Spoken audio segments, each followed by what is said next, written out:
She was the most photographed woman in the world, a symbol of beauty, grace, and compassion. Yet behind that iconic smile was a woman fighting a silent war. She was not born into fairy tales, she was trapped in one. This is the story of Princess, the People Princess, Lady Diana.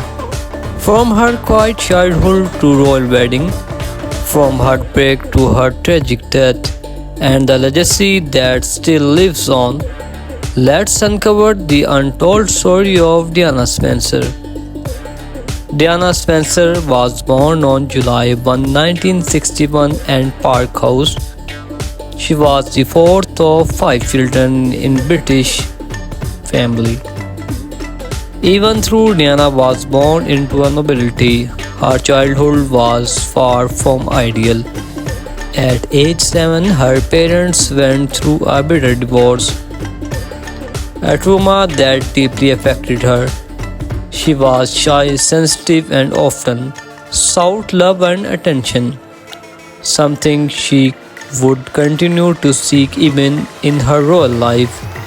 She loved music, dancing, and dreamed of becoming a ballerina. But life had other plans. She was not a top student, but she was kind, playful, and well linked. After completing her education, she moved to London, shared an apartment with friends, and worked as a nanny and kindergarten teacher. It was during this time her life was about to change forever. In 1977, 16-year-old Diana met Prince Charles, the heir to British throne. During a family visit, at that time Charles was dating her sister Sarah. But there was something about Diana that stayed with him. 3 years later, Charles began courting Diana. In February 1981, their engagement was announced to the world. When asked if they were in love, Diana replied, "Of course." Charles added, "Whatever in love means." On July 29, 1981, the fairy tale began. The wedding was watched by over 750 million people around the world. I mean, 750 million people around the world. Diana was only 20 years old. She wore a 25-foot train, a millions cheered, and she became the Princess of Wales. But what the world did not know was that cracks had already begun to form. Adapting to royal life was overwhelming. The media hounded her every move.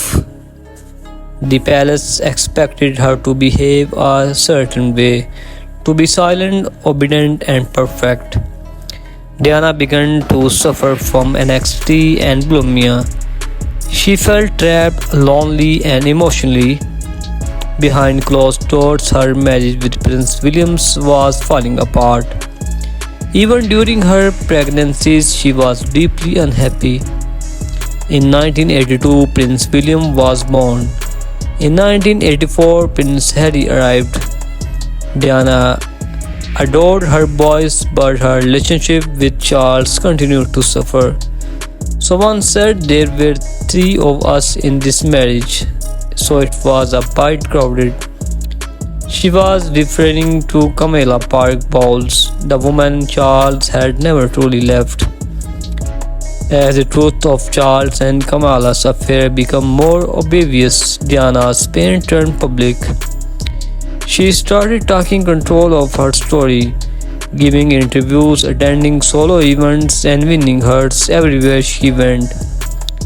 In 1995, she sat down with journalist Martin Bashir for a bombshell interview of BBC's Panorama.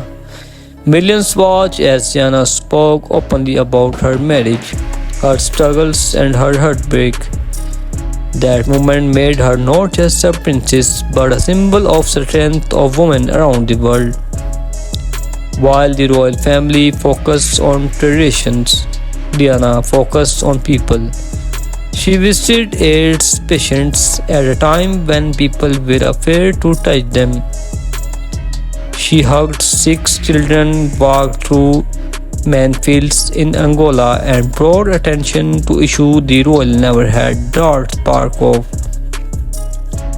Her compassion was raw, real, and revolutionary.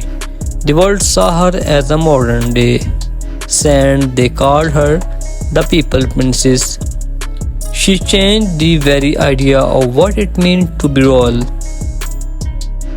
In 1996, Charles and Diana officially divorced. She lost her title of Her Royal Highness but gained something more powerful, her freedom. She focused more on humanitarian work, charity, and spent more time with William and Harry. She also began a relationship with Rudy Al Fayed, son of Egyptian billionaire Muhammad Al Fayed. Desperate trying to live a private life, the paparazzi never let her go. On August 31, 1997, Diana and Dodi were in Paris. As they felt the Ritz Hotel late at night, paparazzi cashed their car through the streets. Inside the pond, the Alamatun, the speeding car crashed. Dodi and the driver died instantly. Diana was critically injured. She passed away a few hours later. She was just 36. The world stopped. People cried in streets. Over 1 million boutiques were placed outside Kingdom Palace. Over 1 million buckets were placed outside Kingston Palace. Her funeral was watched by 2.5 billion people.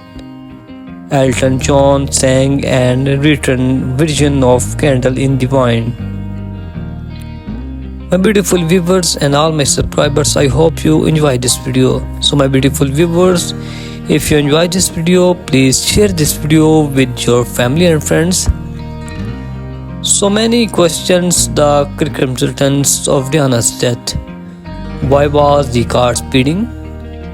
Why were not they wearing seat belts? Was it just an car accident or something more? Rudy's father claimed it was a royal conspiracy to stop Diana from marrying a Muslim. Official investigations ruled it an accident case by a drunk truck driver, but doubts still remain. To this day, many believe we will never know the truth. Diana's legacy lives on through her sons, Prince William and Prince Harry. They have continued her humanitarian work, often speaking of their mother's love and pain. Countless films, documentaries, and books continue to honor her life. She redefined what it means to be royal, showing that vulnerability is not weakness but strength. She made her world kinder even for a moment. Lady Diana was not just a princess, she was a rebel with a heart. A mother who gave everything for her children, a woman who dared to speak the truth. Her story is not just a royal tale, it's a human one, and a truth she left too soon. The candle still burns in the wine. Thank you for watching. If this story moved you, like, share and subscribe for more inspiring story.